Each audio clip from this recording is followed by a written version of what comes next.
ti mú dogo yaro. And monkey tail. Aro, bami we claro.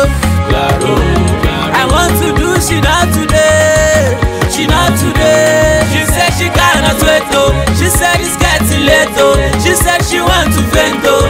Story for the gods. Now she say Morogo. What's it coming like oh? What's it coming like oh? Story for the gods, oh my God, it's sanity. See your back calamity. Girl, I want to have it. Do I need your permit? Oh yeah, I need money, we got it. Better lower darling. We go donate for you like charity. Oh, sour cool vine. Oh, Shama with a tool for the vine. Every talk boy is so divine. Yeah, but yeah, I want to redefine. I don't get me wrong, lock me in talk, but Tim me strong and money me long. You feel more for your wow, bye. I'm sorry, what's in on the bag? And monkey tail. Aro, bami we claro. I want to do she not today.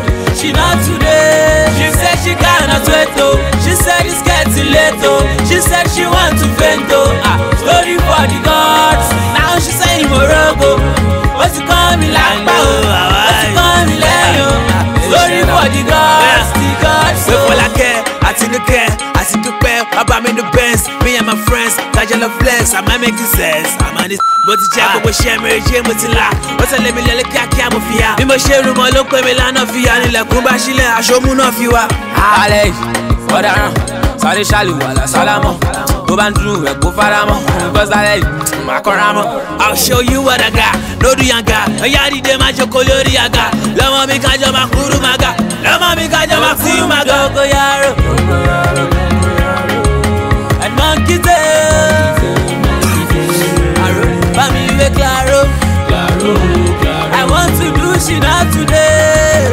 She not today. She said she cannot wait oh. She said it's getting late oh. She said she want to faint oh. Story for the gods. Now she saying Morogo. What's it coming like oh? What's it coming like oh? Story for the gods, oh.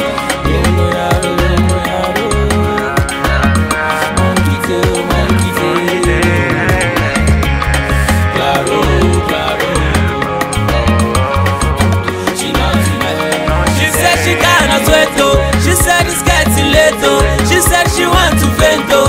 Story for the gods. Now she saying Morogo. What's it coming like oh? What's it coming like oh? Story for the gods, oh.